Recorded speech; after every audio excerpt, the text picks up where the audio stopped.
I literally remember everything. It's something that you really don't ever forget. It was an appalling tragedy. 35 people lost their lives on these bleak moors when a plane crashed into Winter Hill. 50 years ago, in heavy fog, a Silver City Airways flight from the Isle of Man to Manchester smashed into the side of this hill.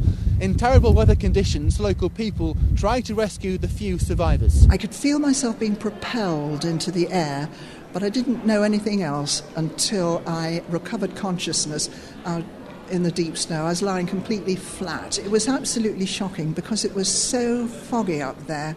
I couldn't see anything, couldn't see any buildings. I didn't know where we were. Today, survivors, rescuers and relatives of the victims came together half a century on to pay their respects at the site of the disaster and here at a church beneath the hill. It was my first flight after training, and because it was only a short flight, only one air hostess is necessary on a trip like that.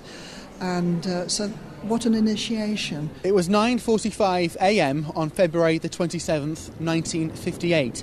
The Bristol Wayfarer plane was left scattered across the hillside next to the television masts that serve the north of England.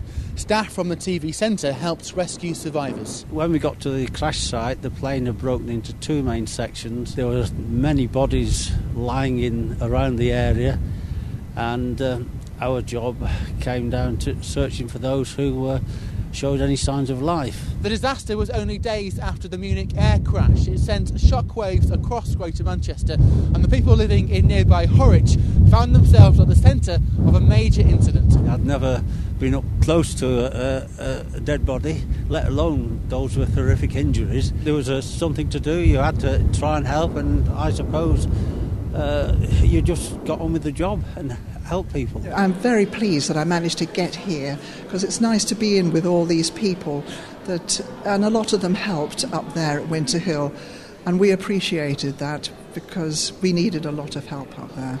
David Henry, Channel M News.